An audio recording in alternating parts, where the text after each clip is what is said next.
Just get out, stand up. Real estate mogul Robert Durst now charged with murder, being moved to a mental health facility outside of Baton Rouge late last night. Meanwhile, police raiding his Houston high-rise where he owns 3 condominiums. Durst, accused of killing a woman in California 15 years ago, also suspected but never charged in the disappearance of his first wife. That was from 1982.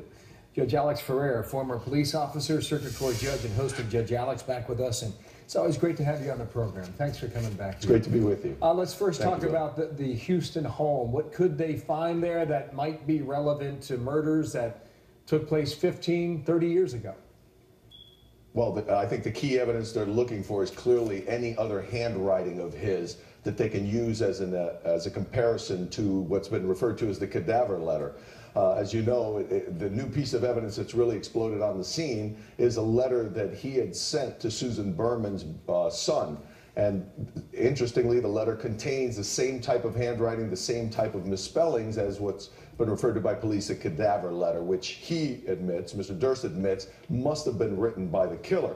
So I'm sure that one of the key pieces of evidence, although they're probably looking for other evidence, is other handwritings of his, other handwriting samples that they can use, other letters perhaps that he's written either to Berman or to her son to strengthen their case. But this looks like it might be the end of the line for Durst. Well, you think so? I mean, he's beaten the rap before. I mean, some think he's guilty, but I mean, never convicted.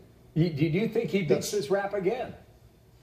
Well, I don't know the strength of the case against him, but I'll tell you, looking at the 2 letters, you know, he tried to downplay it and say, well, you know, the only thing I see there is somebody spelled Beverly the wrong way on each of the letters. There was a lot more to the letters than that. If you look at it, you know, nobody writes exactly the same way both times, so there are going to be slight differences, but the similarities are what the experts are going to focus on. The way the Y angles, the way the letter next to the Y, the E, the top of the E extends beyond the other parts of the E. Those characteristics are going to be unique, and those are the ones that are going to, I think, lock him up. Now, the statement he made that was picked up by the microphone, if it was just that, any lawyer could downplay that and say he knew he was on mic, he was toying with them. I think you're right about that. Quickly, though, I mean, he's a wealthy man.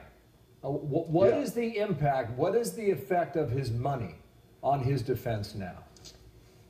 Well, it has an effect, because when you have enough money to hire attorneys who can work on nothing but your case 24/7 around the clock, that's a lot stronger than somebody who has a public defender who's buried under, you know, 200 cases.